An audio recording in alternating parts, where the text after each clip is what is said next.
और हाईकोर्ट ने आईजी पंजाब को आमिर सईदरा को बाजियाब कराने के लिए 3 दिन की मोहलत दे दी। साबिक वज़ीर आला पंजाब परवेज इलाही के मुशीर आमिर सईदरा को नामालूम अफराद के लिए ले गए थे। दायर दरख्वास्त की समाअत के दौरान जस्टिस शहराम सरवर चौधरी ने सवाल किया कि मगवी की गाड़ी में कोई ट्रैकर मौजूद नहीं।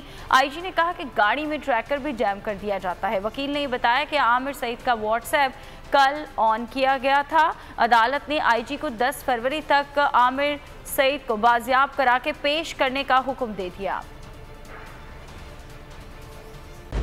खूने नाहक बहुत पी चुकी ये जमीन, अब कोई दिन में ये खून उगलने को है। खत्म हो जाएगी ये तमाशागरी, वक्त पलटेगा रोजे जजा की तरह।